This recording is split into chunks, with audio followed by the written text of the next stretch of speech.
How's it going, gamers? RebelX here in the War Room, and today we're looking at Metal Gear Solid 5, The Phantom Pain, Tips and Tricks Part 6. This is where we'll be looking into how to create your forward operations base, how to prevent attacks both from computer AI-controlled opponents and also online opponents who come into your base and try to steal your best soldiers, along with taking on the 2 new Skull squads you'll be facing in this game, and a lot more. So let's get into that right here, right now.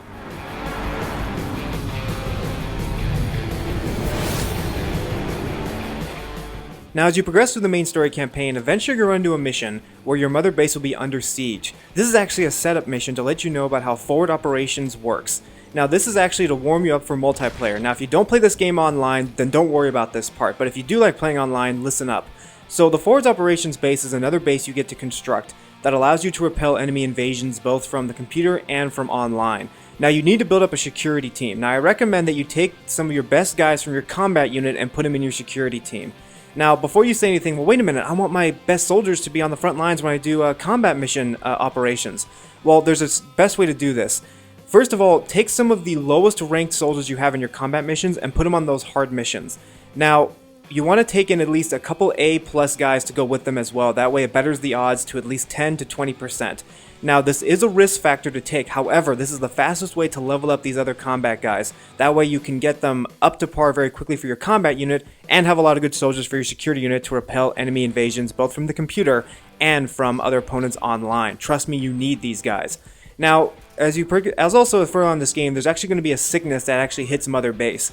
The best way to spot this sickness is to put anybody, and I do mean anybody who is sick, in the quarantine zone. Don't take any risks. Just because they're sick, they could actually be wind up to be cleared and put back into the base. They can get other people infected. The moment that this part of the game kicks in about a certain sickness going around, play every single player mission until the sickness is resolved. Don't bother doing any side missions. Trust me, you want to get this out of the way as soon as possible because you will lose soldiers if you don't take care of this quickly. Alright, now it's time to talk about the 2 new Skull squads you'll be taking on. Now, the first squad you'll be taking on are these lovely ladies who are all snipers. Basically, they're all like Quiet, and you're going to need Quiet's backup to take these ladies on as well. Now, the thing you want to bring along for this boss battle is a sniper rifle, your air bombardment ability, and of course Quiet. Now, at the start of this match, try to spot one of the snipers and try to take her out very quickly, or at the very least bring her health down to at least 25%. Now, anytime you fire your sniper rifle or even slowly make a move, these snipers will spot you. It's only going to take 2 shots from them to kill you, and they will shoot you while you're down. So make sure you have at least a lot of cover around you while you're moving around. Now, once you are spotted, or at least spot an enemy, this is when you want to call in Quiet. Make sure you're calling Quiet to attack. Put her in the top of a perch of a rock area or somewhere, that way she can provide cover fire. And then, also, when you spot an enemy from a distance and you can't quite snap her out, that's when you want to call in your air bombardment. The air bombardment will actually bring their health down to half health, or if they've already taken damage, it will kill them outright. As you see right here, just dropped an air bombardment and just shot her halfway across the map. Now, the best thing too is that once you've weakened them and brought them down to their last soldier, the last one will just make a crazy run and try to kill you. This is where you want to bring out your machine gun and gun her down quickly. Utilize these strategies and you will beat this pain-in-the-ass squad. Now, the next Skull squad we're going to talk about is pretty much the similar squad you've been taking on before, except these guys pack a little bit more of a punch and have a few new abilities at their disposal. But trust me, they're actually not that tough so long as you call in some very powerful backup.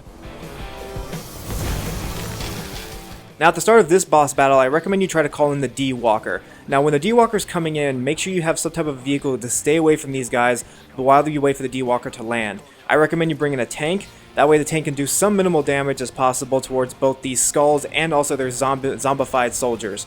But once the D-Walker lands, immediately bail out of your tank once you've done clearing the area of a few of these zombified soldiers, and then get ready for a real serious fight. Now, once you get into the D-Walker, the thing you're going to want to keep an eye out for is this type of black mist, black smoke. Now, the D-Walker cannot go through this black smoke as you just saw right there on the screen. These are where these skulls are going to be hiding inside of these.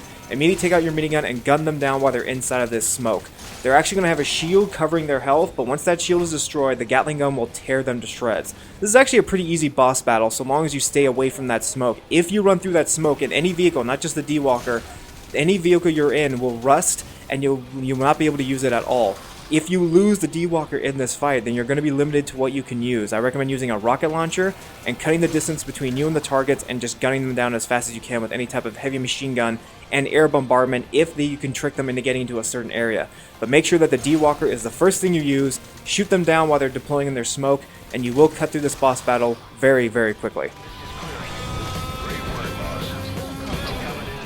Alright gamers, it's a lot of time we have for today here in the War Room for our Metal Gear Solid 5, The Phantom Pain Tips and Tricks Part 6. We're winding down to our last 2 videos. We got 2 more left after this. So I hope you guys enjoyed our quick coverage of Metal Gear Solid 5, The Phantom Pain. We're going to be covering more games as the year goes on.